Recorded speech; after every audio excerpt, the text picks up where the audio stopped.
Hello guys, এই সমস্ত সাদা গুটির ভিতর থেকে এই কালো গুঁড়িটা আমি এই পকেট করব।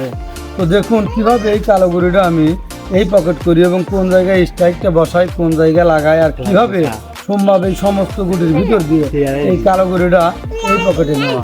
তো দেখুন এবং শিখুন। আমি চলে আইছি।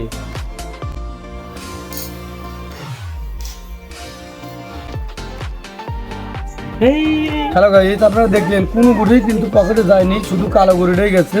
কিন্তু ওই পকেটে একটা সাদা গুঁড়ি গেছে, কারণ ওই সাদা গুঁড়িটা চোখে দেখে না, কানা, এই কারণে ওই গুঁড়ির ওই পকেটে অটোমেটিক্যালি চলে গেছে।